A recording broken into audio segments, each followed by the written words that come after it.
Hello hi. So నేను మీ పుష్ప. ఈరోజు నేను బోటి కూర అనేది ప్రిపేర్ చేస్తున్నాను. హమ్మయ్య! నిజం చెప్పాలంటే ఈ బోటి కూర తినడం కన్నా క్లీన్ చేయడమే చాలా పెద్ద టాస్క్ అనమాట. సో వండడం చాలా చాలా ఈజీగా అయిపోతుంది. కానీ క్లీన్ చేయడం మాత్రం చాలా చాలా టఫ్ అండి బాబు. అమ్మ ఎంత క్లీన్ చేసినా నాకైతే సాటిస్ఫై ఉండదు. క్లీన్ చేస్తూనే ఉంటాను.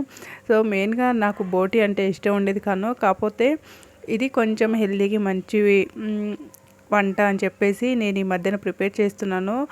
ఫస్ట్ స్టార్టింగ్లో అస్సలు తినేదాన్ని కాదు. ఇప్పుడైతే తీసుకొచ్చుకుంటే ఒక కేజీ తీసుకొచ్చుకున్నా కూడా అది చాలా చాలా ఎంత బాగా టేస్ట్ అంటే అబ్బా తింటూనే ఉండాలనిపిస్తుంది. సో నాకు ఇష్టమైన దానిలో నాన్ వెజ్ అంటే ఆల్మోస్ట్ అందరికీ ఇష్టమే, కానీ నాకు కూడా ఫేవరెట్ అనమాట. ఇలా నేను కమ్మగా బోటి కూర వండుకొని తింటే ఉంటుంది.